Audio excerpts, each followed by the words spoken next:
임대사업자의 세제 혜택을 축소한다는 방침이 공개된 직후 논란이 커졌는데요. 정부가 신규 주택 취득자만 해당한다며 선을 그었습니다. 하지만 이 축소 방침이 여의도, 용산 마스터 플랜을 보류한 이후에 발표된 것이어서 정부가 오락가락 행정으로 시장에 혼란만 준다는 비판이 나옵니다. 이하린 기자입니다.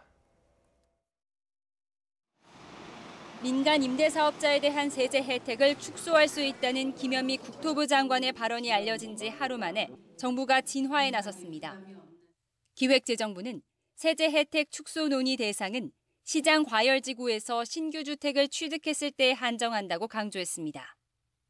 목적과 효과, 부작용 등을 종합적으로 고려해 관계 부처 간 협의를 진행할 계획이라며 이미 등록한 임대사업자에게 주기로 한 혜택을 무효로 하는 게 아니라고 선을 그었습니다. 하지만 논란은 사그라들지 않고 있습니다. 일부 구청의 임대사업자 등록을 담당하는 주택관리과는 월요일 아침부터 세제 혜택이 언제부터 줄어드는지 확인하는 문의자들로 북새통을 이뤘습니다. 시중은행 PB센터나 세무사 사무실 등에도 혜택이 줄어들기 전에 서둘러 임대 등록을 해야 하는 것 아니냐며 조바심을 내는 문의 전화도 잇따랐습니다. 임대주택 등록한 부분들을 계속 유지하는 게 맞는지에 대한 문의를 하시는 분들이 있었고요. 계속 등록을 해야 될지 말아야 될지 고민을 하는 경향이 좀 있어 보입니다. 청와대 청원 게시판에는 임대사업자 혜택 축소와 관련해 갑론을박이 벌어졌습니다.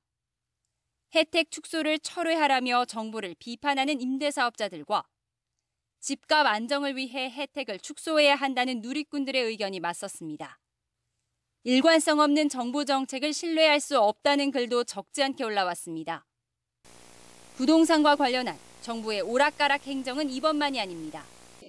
지난달 전세자금 대출 보증 자격 요건을 강화하겠다는 대책은 하루 만에 변경됐고 집값 상승에 불을 지폈던 박원순 서울시장은 용산 여의도 개발 계획을 갑작스레 무기한 연기시켰습니다.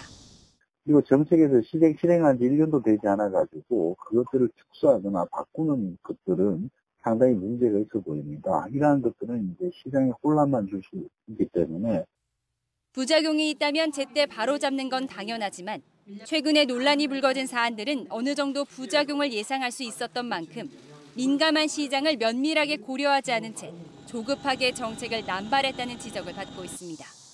YTN 이하린입니다.